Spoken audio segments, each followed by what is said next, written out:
Жаз шықса, бала күлкісімен көмкерілетін лагерь маусымы да басталады. Қазіргі таңда облыс аумағындағы жазғы демалыс ұйымдары бүлдіршіндерді қарсы алуға қызу дайындық жүргізіп жатыр. Биыл өңірде 10 қала сыртындағы маусымдық лагерь мен 1 жыл бойы жұмыс істейтін сауықтыру орталығы балалар игілігіне қызмет етпек.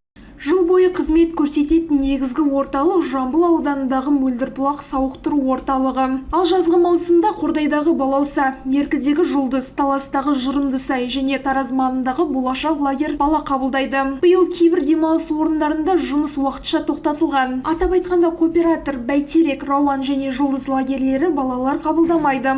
Ал Тұрар Рысқұлов ауданындағы Әлия Молдағұлова атындағы лагерде күрделі жөндеу жүргізілуде. Биыл облыста 15 мыңнан астам бала қала сыртында лагерде демалса, 31 мыңнан астам оқушы мектеп жанындағы лагерлерде ыстық тамақпен қамтылады. Сонымен қатар 157 мыңнан астам бала мектеп алаңдарындағы жазғы сауықтыру шараларына қатыспайды. Бізде бір жыл бойы жұмыс істейтін лагерь және 5 маусымдық лагерь жұмыс істейді деп жоспарлап отырмыз. Сонымен қатар қазіргі уақытта Қордай ауданында, Тұрар Рысқұлов ауданында колледждің жанынан де маусымдық лагерь ашу жоспарланып жатыр, жұмыстары жүргізіліп жатыр. Қазір әзірге құжаттары дайын болған жоқ.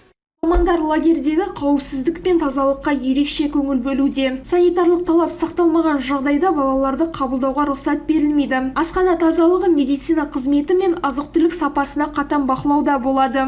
Бұл лагерге жолдама алмас бұрын міндетті түрде лагердің санитариялық эпидемиологиялық талаптарға сәйкестігін растайтын санитариялық эпидемиологиялық қорытындысы ресми түрде бар екендігіне көз жеткізуіңізді сұраймыз. Себебі осы жазғы маусымдық лагерлер санитариялық эпидемиологиялық қорытындыны әр жазда маусым басталмай тұрып алуы тиіс. Жазғы лагерь баланың бос уақытын тиімді өткізіп қана қоймай, жаңа достар тауып, сергіп қайтатын ерекше орта. Сондай-ақ өңірдегі демалыс орындарының дайындығы биыл жіті бақылауға алынған. Назир Кебергенғали, Айдос Қыстаубек, Қордай 24 Ньюс.